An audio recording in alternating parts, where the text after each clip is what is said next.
හමි දිව්‍ය සත්ප්‍රසාදෙනි පැතියෙන් සමරමි ස්වර්ග රන්නිධානෙනි ජීවත් කරමි මගේ ජීවිතෙන් ජේසු ක්‍රිස්තු සමිඳු දිව්‍ය සත්ප්‍රසාදෙනි. ලස්සනට ජීවත් වෙන්න, සම්පූර්ණත්වය තුල ජීවත් වෙන්න අපි ඔක්කොම ආසයි.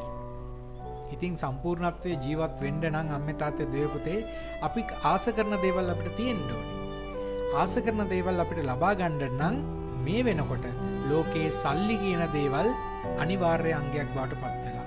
සල්ලි හරහා තමයි අපි භාණ්ඩ හුවමාරුව කර ගැනීම සිද්ධ කරන්නේ. අපේ ආස ජීවිතය අපිට උදා කරගන්න වෙලා තියෙන්නේ. අපි කැමති ආකාරයට අර ජීවත් වෙන හැකියාව අපිට තියෙන්නේ අතේ සල්ලි කීයක් හරි තියෙනවා නම් තමයි. ඉතින් අපි මහන්සි වෙලා වැඩ කරනවා. බොහොම මහන්සි වෙලා සල්ලි උපයනවා.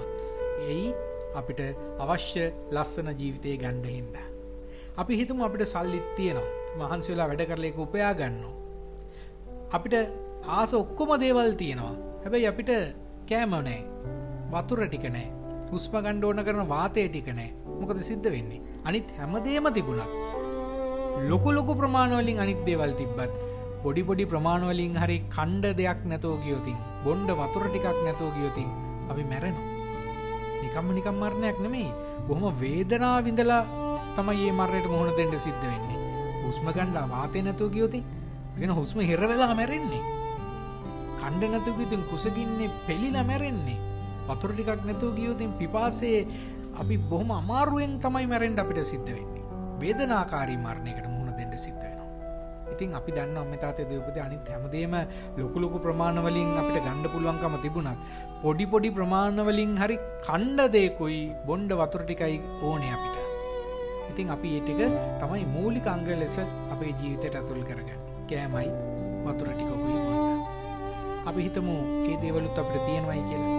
එතකොට අපිට කියන්න පුළුවන්ද හරි දැන් අපි ජීවත් වෙනවයි කියලා.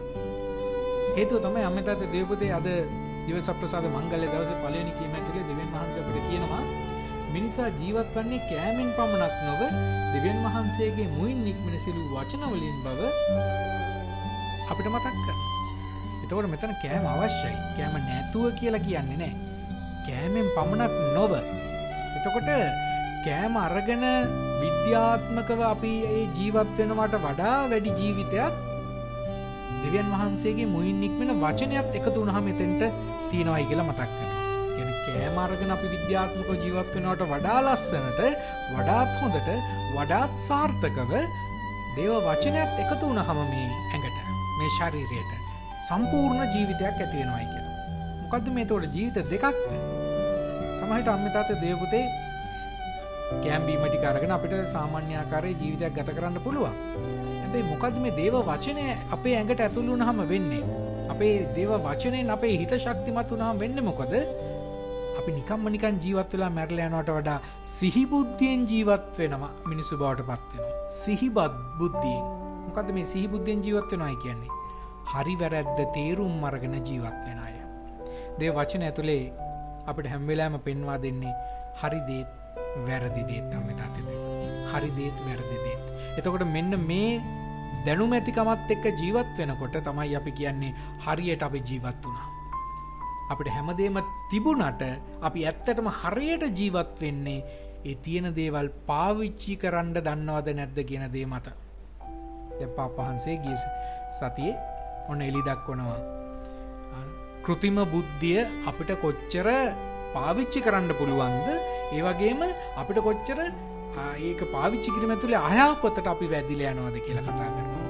අන්න සිහි බුද්ධියෙන් අපි ජීවත් වෙන්න ඕන අවස්ථාවක්. මේක පාවිච්චි කරන්න ඕන කොයි ආකාරයකටද? මොන වගේ මොහොතවල වලද? මොන වගේ දේවල් වලද? මොන වගේ තැන්වලද මේ කෘතිම බුද්ධිය අපි අයින් කරන්න ඕනේ?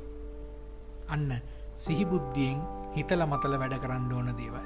පිහියක් අතර ගත්තොතින් ඒ පිහියෙන් අපි මොනවද කරන්න ඕනේ?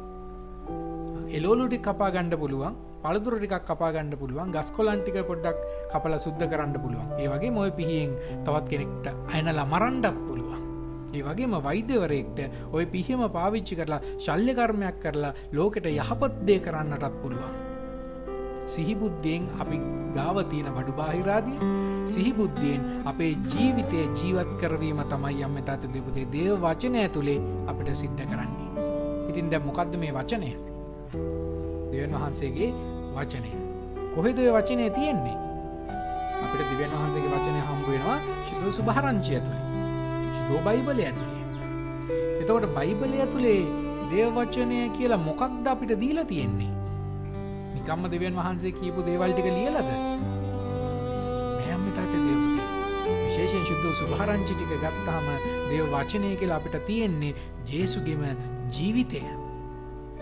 ජේසුගේම ජීවිතය තමයි ජේසු ජීවත් වෙච්ච හැටි, ජීවත් කරවපු හැටි, ජේසු අපිට ජීවත් වෙන්න කියපු හැටි තමයි ශුද්ධ සුභාරංචි වල ලියවිලා තියෙන විශේෂ නව ගිවිසුමේ. එතකොට පරණ ගිවිසුම තමයි මේ දේව වචනය පිළිගන්න තැනට අපිව මෙහෙවන්නේ. ජේසුව පිළිගන්න තැනට අපිව මෙහෙව්වේ පරණ ගිවිසුමේ. ඒ සඳහා වෙච්ච සූදානම තමයි පරණ ගිවිසුමේ සඳහන් වෙලා තියෙන්නේ. ඒ සූදානමත් එක්ක නව ගිවිසුමේදී ඔන්න දේව වචනය මාංශගත වෙලා තියෙනවා. අපි කියනවා නේද ජෝන්තුමාගේ සුභාරංචිය සඳහන් වෙනවා. වචනය තෙමද මාංශුණය අප සමගද වාසය කළේය. මොකද වචනය තෙමද මාංශුණය කියන්නේ? ඒ කියන්නේ ජේසු ඇත්තටම මනුෂ්‍ය ශරීරයක් ගන්නවා. දැන් මෙතෙන්දී පටලවා ගන්න හොඳ නෑ අම්මේ තාත්තේ දෙපොතේ. ජේසු මනුෂ්‍ය ශරීරයකට වැහෙනව නෙමෙයි. අර නිකන් භූතයෝ වැහෙන්නේ, යක්ෂයෝ වැහෙන්නේ. ඒ වෙලාවදී මොකද වෙන්නේ? අපි කියනවා ආරයට යකෙක් වැහිලා. බ්ලෙස් කරගන්න කියනවනේ. යකා ඊට පස්සේ එලවන්නත් ඕනේ. එන්නේ ඒ වගේ යකා වැහුණා වගේ ජේසු තවත් කෙනෙක්ට වැහෙනව නෙමෙයි මෙතෙන්දී. ජේසු 100% සම්පූර්ණයෙන් මනුෂ්‍ය ස්වභාවය ගන්නවා. මනුෂ්‍ය දරුවෙක් බවට ජේසු පත් වෙලා මේ ලෝකෙට ඉපදෙනවා. අම්මා කෙනෙක්ගේ කුසෙන් මේ ලෝකෙට ඉපදෙනවා. එතකොට අර යකා වැහුණා වගේ අවුරුදු 30 දී යකා වැහුණා, අවුරුදු 60 දී යකා වැහුණා කියලා නෙමෙයි. ජේසු උපතේ සිටම මනුෂ්‍යයෙකු බවට 100%ක් මනුෂ්‍යයෙකු බවට මනුෂ්‍ය ස්වභාවය 100%ක් උන්වහන්සේ ගන්නවා. ඒකට තමයි කියන්නේ වචනය තෙමද මාංශුණේ. දේව වචනය මාංශය බවට මනුෂ්‍යයෙක් බවට පත් වෙනවා. අප සමගද වාසය කළේ කියන්නේ එතකොට අන්න ඒ මනුෂ්‍යයා අපිත් එක්ක එකට ජීවිතය බෙදා ගන්නවා. එතකොට මේ භූතයෙක් මේ ලෝකේ හරහා ගමන් කළා වගේ නෙමෙයි. ජේසු නිකන් භූතයෙක් ආකාරයෙන් නිකන් සෙවණැල්ලක් වගේ මේ ලෝකේ හරහා ගියා ආවා නෙමෙයි. 100%ක් මිනිසියෙකු විදිහට උන්වහන්සේ ආදරය, කරුණාව, සැප, දුක, සිනහව, කඳුළු, වේදනාව අපිත් එක්ක විඳගත්තා, දරාගත්තා. ඒක තමයි උන්වහන්සේගේ ජීවිතේ මනුෂ්‍ය ස්වභාවය 100%ක් තිබ්බයි කියන්නේ. මොකද උන්වහන්සේ කුරුසේ යන ගහලා මැරෙනකොට, උන්වහන්සේගේ අඬනකොට, ඒ කඳුළු වැක්කිරනකොට, ඒ ලේ වැක්කිරනකොට අපිට උන්වහන්සේගේ ස්වභාවය 100%ක් මනුෂ්‍ය ස්වභාවයක් කියන දේ පේනවා. උන්වහන්සේ ඒක විඳිනවා. මනුෂ්‍ය අපිට පේන්න විඳිනවා. ඉතින් ඒ වචනය ගැන, ඒ මාංශගත වූ වචනය ගැන තමයි දේව වචනය තුලේ සඳහන් වෙන්නේ. ඉතින් අද මංගල්‍යය ක්‍රිස්තුන් වහන්සේගේ ශ්‍රී ශරීරයේත් ශ්‍රී රුධිරයේත් මංගල්‍යය. ඉතින් අම්මේ තාත්තේ දෙවියන් ජේසු අපිට කියනවා මම ඔබත් සමග සදාටම ඉන්නවා. කොහොමද දෙවියන් වහන්සේ අපත් එක්ක සදාටම ඉන්නේ? මාංශගත වුණා, අපත් සමග වාසය කළා, ඊට පස්සේ අප විසින් මරණයටපත් කළා, ඊට පස්සේ උන්වහන්සේ අහස් නැහැ. හැබැයි උන්වහන්සේ කියනවා මම ගියාට මම ඔබත් එක්ක ඉන්නවා. මොන ආකාරයටද ඉන්නේ? දිව්‍ය සප්‍රසාද වහන්සේ විදිහට. දිව්‍ය සප්‍රසාද වහන්සේ කියන්නේ එතකොට අද පළවෙනි කීම පහු කරගෙන අපි ඔන්න ශුද්ධ සුභාරංචියට යනකොට අපිට හම්බ වෙනවා ස්වර්ගයෙන් පහළවන ජීවනදායක ආහාරය මමය. එතකොට ස්වර්ගයෙන් පහළවන, දැන් අර ඉස්සලාම වචනේ විදිහට තිබ්බා. ඊට පස්සේ මේ වචනේ මාංශගත වෙනවා. මාංශගත වුණාට පස්සේ සදා කාලෙටම අපත් සමග ඉන්න ඔන්න දෙවියන් වහන්සේ ආහාරයක් බවට පත් වෙනවා. කියනවා පාන් බවට, රොටියක් බවට උන්වහන්සේ පත් වෙනවා. දැන් මෙතෙන්දිත් වැරදියට වටහා ගන්න හොඳ නැහැ. රොටිය ක්‍රිස්තුන් වහන්සේ බවට පත් වෙනව නෙමෙයි, ක්‍රිස්තුන් වහන්සේ පාන් බවට පත් වෙනවා. නැත්තම් අපිට දෙන්න පුළුවන් දකින්න හැම පාන් ගෙඩියම ක්‍රිස්තුන් වහන්සේ නෙමෙයි. අපිට දකින්න ගෙදර හදන රොටිය යේසුගේ ශරීරය වෙන්නේ නැහැ. යේසුගේ ශරීරයේ මේ ප්‍රාතිහාරය, යේසුගේ ශරීරයත් රුධීරයේත් ඒ ප්‍රාතිහාරය සිද්ධ වෙන්නේ දිව්‍ය පූජාව තුල. එතකොට අපි දන්නවා මේ තෙන්දි මොකද සිද්ධ වෙන ප්‍රාතිහාරය කියලා. රොටි සහ මිදි රස ජේසුගේ ශරීරයටත් ජේසුගේ රුධීරය බවටත් පත් වෙනවා. ඔන්න ඔය ප්‍රාතිහාර්යයේ මංගල්‍යය තමයි අම්මේ තාත්තේ දෙවියන් පුතේ අපි අද මේ උත්සවශ්‍රීයෙන් සමරන්නේ. ජේසුස් සදාකාලයටම අපත් එක්ක ඉන්න නිසා උන්වහන්සේගේ ශරීරයත් රුධීරයත් අපට ලබා දෙනවා. එතකොට දෙවෙනි කියීමේදී මෙහෙම කියනවා. ඒ උන්වහන්සේගේ ශරීරයට බවට පත්වෙන ඒ රොටිය එකක් වන බැවින් අපි බොහෝ දෙනෙක් වුවද එකම ශරීරයක් වෙමු. මන්ද අපි එකම රොටියක් බෙදාගන්නා බැවිනි.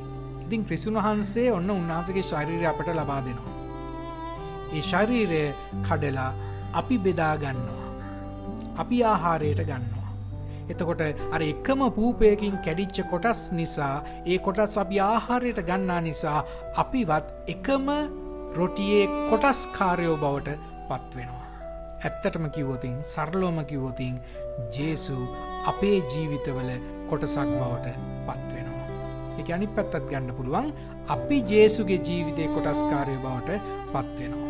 දිව්‍ය සප්‍රසාද වහන්සේ ලබා ගන්න හැම මොහොතකදීම අපි ඔක මතක තියාගන්න ඕනේ. මගේ මේ ජීවිතයට ඇතුල් වෙන්නේ ජේසු. ජේසු මගේ ජීවිතයට ඇතුල් වුණාම මම ජේසුත් එක්ක සහභාගීකමට ඇතුල් වෙනවා. ඒ විතරක් නෙමෙයි. මගේ සහෝදරයා සහෝදරියත් ඒ ජේසුමයි ලබා ගන්නෙ. එතකොට ජේසුයි මමයි විතරක් නෙමෙයි. මමයි මගේ සහෝදර සහෝදරියනුත් ඔක්කොමල්ලා එකම සහභාගීකමේ පූජාවකට, එකම සහභාගීකමේ ප්‍රාතිහාර්යයකට, එකම සහභාගීකමේ ඔප්පු කිරීමකටයි ඇතුල් වෙන්නේ. එතකොට අපි ඔක්කොමල්ලා එක සමාන බවට පත් වෙනවා. එකම දෙවියන් වහන්සේගේ දරුවෝ බවට පත් වෙනවා. එකම ජේසුස් වහන්සේගේ සහෝදර සහෝදරයන් බවට අපි ඔක්කොමල්ලා පත් වෙනවා. එතකොට මොකද වෙන්නේ? ජේසු මට ආදරේ දක්වන ආකාරයට මම ජේසුට විතරක් ආදරය කරනවා කියලා හරියන්නේ නැහැ. එහෙනම් මම ජේසුට ආදරය කරන ආකාරයට මාත් එක්ක ජීවත් වෙන හැමෝටම ආදරය කරනවා. අපි එකම ශරීරයක් බවට පත් වෙන මේ මුළු සභාවම විතරක් නෙමෙයි අම්මේ තාත්තේ මුළු ලෝකෙම එකම ශරීරයක් බවට පත් වෙනවා. මම හැම කෙනාටම ජේසුට ආදරය කරන ආකාරයට ආදරය කරන්න පටන් ගත්තාම. මොකද ජේසු එහෙමයි ඔක්කොටම ආදරය කරන්නේ. පාපයෙන් ගලවන්න ජේසු මැරෙනවා. ජේසු කැමති අපි පාපයෙන් නිදහස් වෙනවා දකින්න. ඉතින් පාපය අතහැරලා, වැරදි මාර්ග අතහැරලා, වැරදි අදහස් අතහැරලා ජේසු හොයන් එන ඔක්කොමල්ලම දෙවියන් වහන්සේගේ දරුවෝ බවට ජේසු පත් කරගන්නේ මේ දිව්‍ය සප්‍රසාද වහන්සේ හරහා. අම්මේ තාත්තේ දෙවියන් පුතේ, දෙවියන් වහන්සේ ඔන්න අපිට මාර්ගය පහදලා තියෙනවා. ක්‍රිස්තුන් වහන්සේ හරහා අපිට මාර්ගය පෙන්වලා තියෙනවා. ක්‍රිස්තුන් වහන්සේගේ ශරීරය හා රුධීරය හරහා අපිව එකම සභාවේ කොටස්කාරයෝ බවට පත් කරගෙන තියෙනවා. අපි ඒක දන්නවද? අපි ඒක අදහනවද? අපි ඒක විශ්වාස කරනවද? ජේසු පිටයි.